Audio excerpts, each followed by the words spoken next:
राधे राधे दोस्तों, देखिए कैसे हैं आप लोग। उम्मीद है कि स्वस्थ होंगे, मस्त होंगे। देखिए प्रेमानंद महाराज जी का वीडियो क्या कह रहे हैं बैसाख के कुछ बैसाख के बारे में कह रहे हैं। देखिए चलिए देखते हैं, सुनते हैं। अगर पसंद आए तो लाइक सब्सक्राइब कर लीजिएगा, पूरा देखिएगा। चलिए सुनते हैं, देखते हैं, कुछ ज्ञान की बात मिलेगी। कुछ वैशाख मास की पावन बेला में एक अत्यंत दिव्य और कल्याणकारी तिथि का आगमन होता है।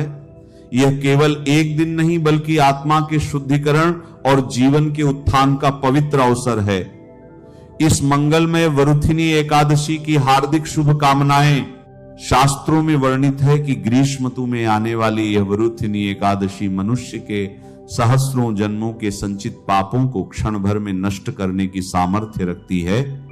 जो साधक श्रद्धा और नियम पूर्वक इस व्रत का पालन करता है, उसकी भक्ति दृढ़ होती है, उसका मन निर्मल होता है और उसकी आध्यात्मिक यात्रा तीव्र गति से आगे बढ़ती है।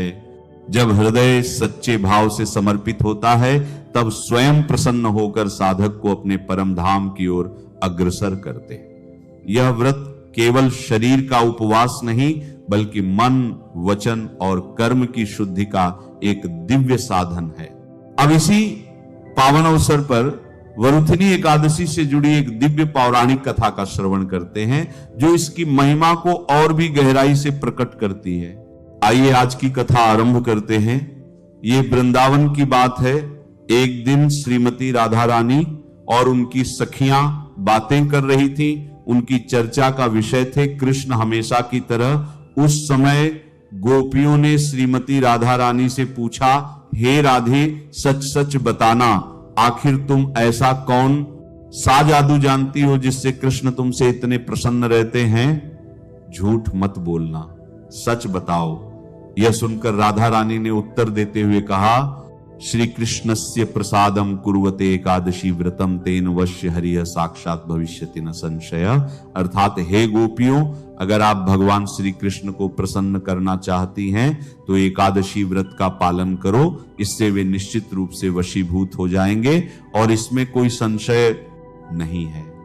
इस प्रकार स्वयं श्रीमती राधा रानी ने परम भगवान श्री कृष्ण को प्रसन्न करने के लिए एकादशी व्रत की महिमा का वर्णन किया और उसी एकादशी कथा का वर्णन हमें ब्रह्मांड पुराण में इस प्रकार मिलता है। यह उस समय की बात है जब महाराज युधिष्ठिर इस संपूर्ण विश्व पर राज्य करते थे। और आप तो जानते ही हैं कि किस प्रकार युधिष्ठिर महाराज और सभी पांडव परम भगवान श्री कृष्ण के भक्त थे। वे अपने जीवन के हर मोड़ पर भगवान श्री कृष्ण से मार्गदर्शन लेते और भगवान भी उन्हें अत्यंत प्रेम करते थे। एक समय भगवान श्री कृष्ण पांडवों से मिलने के लिए आए हुए थे। सभी पांडवों के साथ युधिष्ठिर महाराज ने भगवान श्री कृष्ण का यथोचित आदर सत्कार किया और अब युधिष्ठिर महाराज तथा भगवान श्री कृष्ण उनके भवन में सुखपूर्वक बैठे हुए थे। दोनों के बीच अनेक महत्वपूर्ण विषयों पर चर्चा चल रही थी। युधिष्ठिर महाराज प्रश्न पूछते और भगवान श्री कृष्ण उनका उत्तर देते। इसी चर्चा के दौरान युधिष्ठिर महाराज ने भगवान श्री कृष्ण से पूछा, हे जनार्दन, कृपया आप मुझे वैशाख मास के कृष्ण पक्ष में आने वाली एकादशी के विषय में बताइए। आखिर उसका नाम क्या है, उसका महात्म्य क्या है और किस प्रकार उसका पालन करना चाहिए। इस विषय में मैं विस्तार से सुनना चाहता हूं। युधिष्ठिर महाराज का प्रश्न सुनकर भगवान श्री कृष्ण ने कहा, हे राजन, वैशाख मास के कृष्ण पक्ष में आती है वरुथिनी एकादशी। यह एकादशी शुद्ध जीवन प्रदान करने वाली और सभी पापों का नाश करने वाली है। इस व्रत का पालन करने से व्यक्ति जन्म मरण के चक्र से सदा सदा के लिए मुक्ति पा लेता है और अंत में भगवत भक्ति को प्राप्त करके भगवान के धाम वापस जाता है। इतना ही नहीं, जो भी व्यक्ति इस एकादशी का श्रद्धा पूर्वक पालन करता है, उसे सूर्य ग्रहण के समय कुरुक्षेत्र में 40 किलो स्वर्ण का दान करने का पुण्य फल प्राप्त होता है। और इस विषय में एक सुंदर पौराणिक कथा भी आती है, जो कि इस प्रकार, सत्युग में महान राजा मानधाता का साम्राज्य था। यह राजा अत्यंत विनम्र, चरित्रवान, शक्तिशाली और आध्यात्मिक थे। उनके साम्राज्य में चारों ओर सुख, समृद्धि और शांति का वास था। राजा सदैव वैदिक आदेशों का पालन करते थे और प्रत्येक मास में आने वाली एकादशी का भी पालन करते। वैशाख मास के कृष्ण पक्ष में आने वाली वरुथिनी एकादशी का उन्होंने श्रद्धा और नियम पूर्वक पालन किया था और उसी के परिणाम स्वरूप वे इस भौतिक संसार से मुक्त होकर भगवान के धाम को प्राप्त कर लेते। वरुथिनी एकादशी का महिमा मंडन करती हुई एक और पौराणिक कथा हमें प्राप्त होती है और वह है राजा धुंधुमार की कथा। इक्ष्वाकु वंश में जन्मे राजा धुंधुमार अत्यंत तेजस्वी और पराक्रमी थे। वे धार्मिक और सहिष्णु भी थे, लेकिन एक समय किसी कारणवश उन्हें भगवान शिव द्वारा श्राप मिल गया और इसी श्राप के परिणाम स्वरूप वे कुष्ठ रोग से ग्रसित हो गए। अब इतने भयंकर रोग से मुक्त होने के लिए उन्होंने अनेक उपचार और प्रयास किए, लेकिन जब स्वयं शिव जी ने श्राप दिया हो तो फिर उसे कौन काट सकता है। अंततः राजा ने अपने गुरु की शरण ली और उनके गुरु ने राजा से कहा कि हे राजन, वैशाख मास के कृष्ण पक्ष में आने वाली वरुथिनी एकादशी अत्यंत पुण्य प्रदायिनी है। उसका कठोरता पूर्वक, नियम पूर्वक पालन करो। इस एकादशी के पुण्य प्रभाव से तुम सभी श्रापों से मुक्त हो जाओगे। अपने गुरु के आदेशानुसार राजा धुंधुमार ने भी वरुथिनी एकादशी का पालन करने का निर्णय लिया। जब वैशाख मास के कृष्ण पक्ष में ये वरुथिनी एकादशी आई तो राजा धुंधुमार ने सभी नियमों का पालन करते हुए इस एकादशी का व्रत पालन किया। संपूर्ण रात्रि भगवान के पवित्र नाम का जप और कीर्तन करते हुए जागरण किया और फिर अगले दिन द्वादशी होने पर निर्धारित पारण समय के अंदर शास्त्रोक्त विधि से एकादशी व्रत का पारण किया और फिर दान दिया। जैसे ही राजा ने इस एकादशी का समापन किया, उसी क्षण राजा भगवान शिव के श्राप से मुक्त हो गए। उन्हें अपना पूर्व कांतिमय शरीर पुनः प्राप्त हुआ और जीवन के अंत में उन्होंने आध्यात्मिक गंतव्य को प्राप्त कर लिया। इस कथा का समापन करते हुए भगवान श्री कृष्ण ने युधिष्ठिर महाराज से कहा, हे नृपश्रेष्ठ, अब मैं आपको दान के विषय में एक रोचक रहस्य बताता हूं, ध्यानपूर्वक सुनिए। अश्वदान से श्रेष्ठ है गजदान, गजदान से श्रेष्ठ है कोई भूमिका दान, भूमिदान से भी श्रेष्ठ है तिलदान, तिलदान से भी श्रेष्ठ यदि कोई स्वर्ण दान करता है तो वह है स्वर्ण दान से अधिक श्रेष्ठ है अन्न का दान, और अन्न का दान देने से व्यक्ति के समस्त पूर्वज, देवता और प्राणी प्रसन्न हो जाते हैं। विद्वान लोग कन्यादान को भी अन्नदान के समान मानते हैं, लेकिन अन्नदान से भी श्रेष्ठ है विद्या का दान। और यही कारण है कि आज इसके सभी मंदिरों और केंद्रों में हजारों लाखों भक्तों द्वारा भगवत गीता और श्रीमद् भागवतम के ज्ञान का दान देने का सेवा यज्ञ हो रहा। भगवान श्री कृष्ण ने वरुथिनी एकादशी महिमा सुनाते हुए आगे कहा, जो व्यक्ति अपनी पुत्री के धन पर आश्रित रहता है उसे संपूर्ण ब्रह्मांड के जलमग्न होने तक नारकीय स्थिति में रहना पड़ता है। जो व्यक्ति अपनी पुत्री का विवाह कराते समय वर पक्ष से धन लेता है उसे अगले जन्म में बिल्ली का शरीर मिलता है, बिल्कुल वैसे ही जैसे एक मांसाहार करने वाला व्यक्ति अगले जन्म में मांसभक्षी जंगली प्राणी बनता है। अत्यंत काम वासना में आसक्त व्यक्ति को कुत्ते का शरीर मिलता है। जो व्यक्ति अपने शरीर के अंगों का प्रदर्शन करता है और कम कपड़ों द्वारा अपने शरीर को ढकता है उसे अगले जन्म में वृक्ष का शरीर प्राप्त होता है। लेकिन उसके विपरीत जो व्यक्ति अपनी कन्या को आभूषणों से सुसज्जित करके विवाह के समय अपनी कन्या का दान देता है उससे जो फल प्राप्त होता है उसका वर्णन स्वयं स्वर्ग में चित्रगुप्त जी भी नहीं कर सकते। और यही फल प्राप्त होता है जो व्यक्ति श्रद्धा नियम पूर्वक वरुथिनी एकादशी का पालन करता है।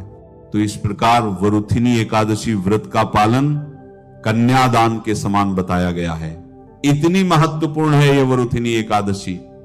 अगर आपको हमारा यह प्रयास सराहनीय लगता है तो इस सनातन धर्म के प्रचार कार्य को आगे बढ़ाने के लिए आप हमें आर्थिक योगदान भी भेज सकते हैं। स्क्रीन पर नंबर दिया गया है। आइए अब इसी वरुथनी एकादशी के शुभ प्रसंग पर हम श्रीमद् भागवतम से एक और सुंदर कथा का श्रवण करते हैं। यह कथा है एक महान भक्त की, जिनका नाम था गजेंद्र। वे गज के राजा थे।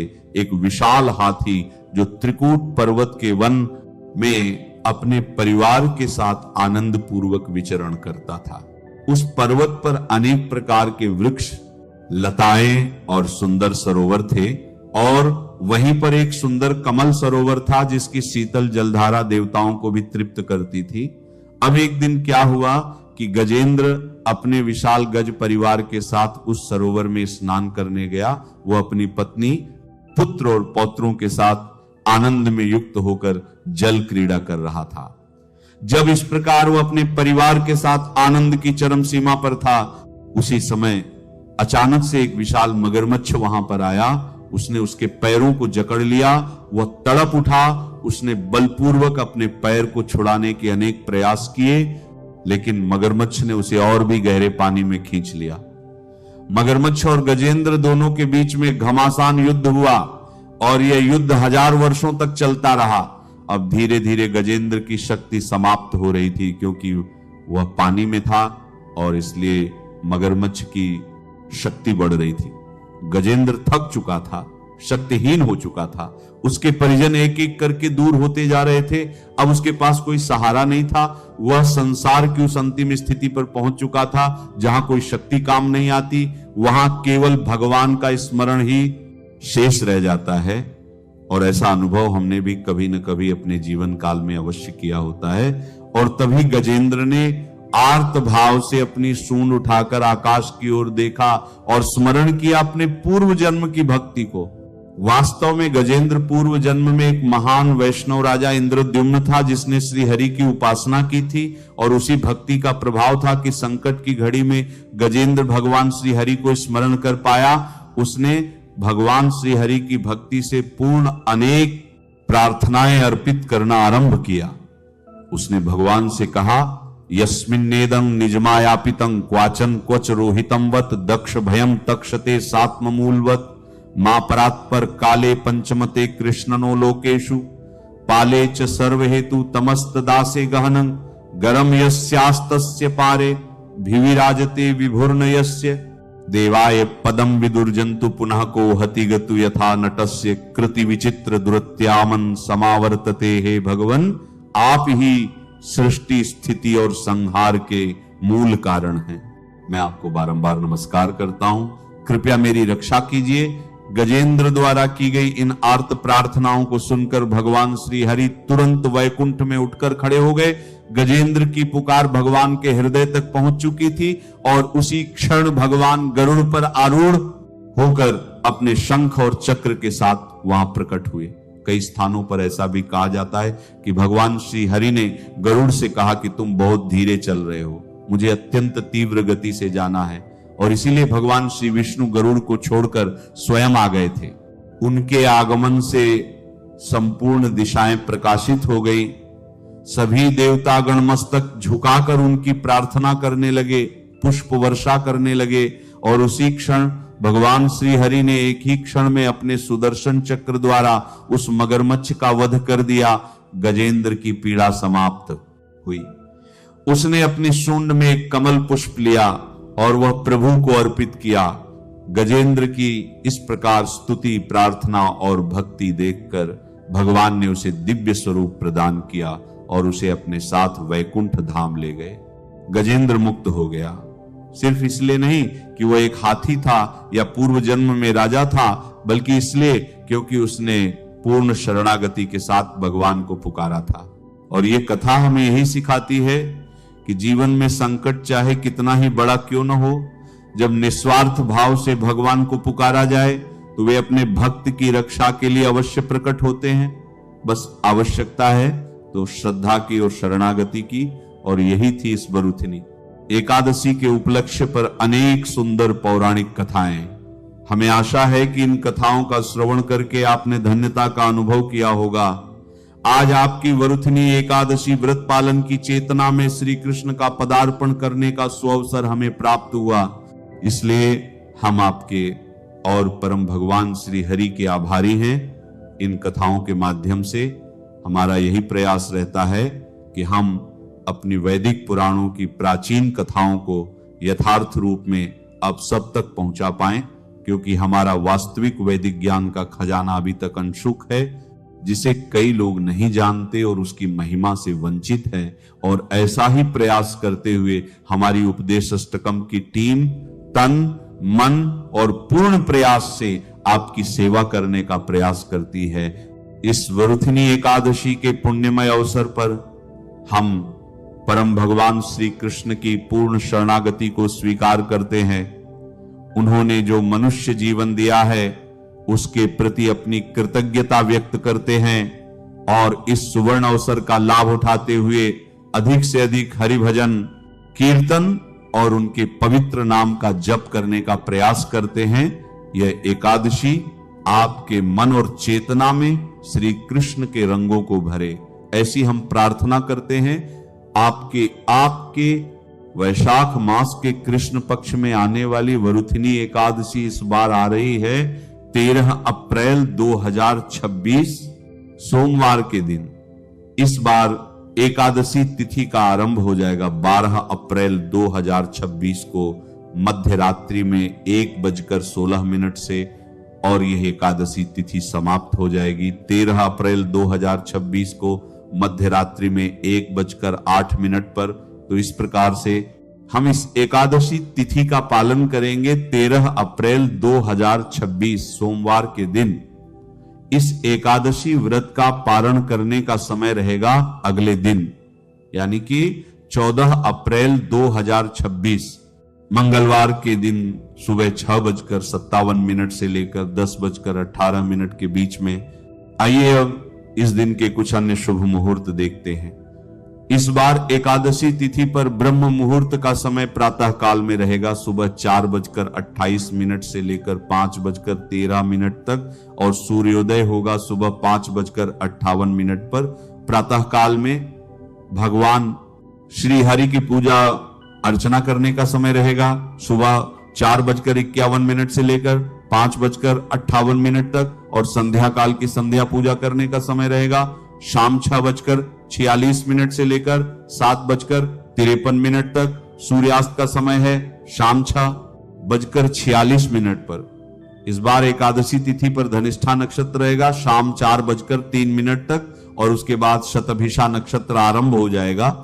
इस दिन अभिजीत मुहूर्त का समय रहेगा सुबह 11:56 से लेकर 12:47 तक। विजय मुहूर्त का समय रहेगा दोपहर में 2:30 से लेकर 3:21 तक और इस दिन राहु काल का समय रहेगा सुबह 7:34 से लेकर 9:10 के बीच में। संगीत, तो इस समय के दौरान किसी भी प्रकार के शुभ कार्य नहीं किए जाते। इस बार एकादशी तिथि के दिन ही, यानी कि वरुथनी एकादशी के दिन ही वल्लभाचार्य जी की जयंती भी मनाई जाती है और इसी वरुथनी एकादशी से पंचक का आरंभ हो जाएगा। इस बार अप्रैल में पंचक आरंभ हो रहे हैं 13 अप्रैल 2026 सोमवार से और उसकी पूर्णाहुति होगी 17 अप्रैल 2026 के दिन। हमारे शास्त्रों में वर्णन आता है कि वरुथनी एकादशी हमें इस लोक और परलोक दोनों में सौभाग्य प्रदान करती है और इस व्रत का पालन करने से सदैव सुख की प्राप्ति और पाप की हानि होती है। इस दिन किया गया दान, भगवान का पवित्र नाम, जप और तप मनुष्य को अनंत गुना अधिक पुण्य फल प्रदान करते हैं। यह वरुथनी एकादशी वैशाख मास में आने वाली अत्यंत महत्वपूर्ण और पवित्र एकादशी मानी जाती है। जो भी इस एकादशी का पालन करता है श्रद्धा और निष्ठा पूर्वक अपनी चेतना से परम भगवान श्री कृष्ण के प्रति समर्पित होता है, उपवास का पालन करता है, उसके द्वारा अर्जित पुण्य फलों की गणना स्वयं चित्रगुप्त भी नहीं कर सकते। तो इसीलिए चलिए आने वाली वरुथनी एकादशी के लिए स्वयं को तैयार करते हैं। पूर्ण श्रद्धा निष्ठा और नियम पूर्वक इस एकादशी व्रत का पालन करने का संकल्प ले। नमः शिवाय। श्री महालक्ष्मी नमः। नमो भगवते वासुदेवाय। जय मां सरस्वती। जय श्री कृष्ण। राधे राधे।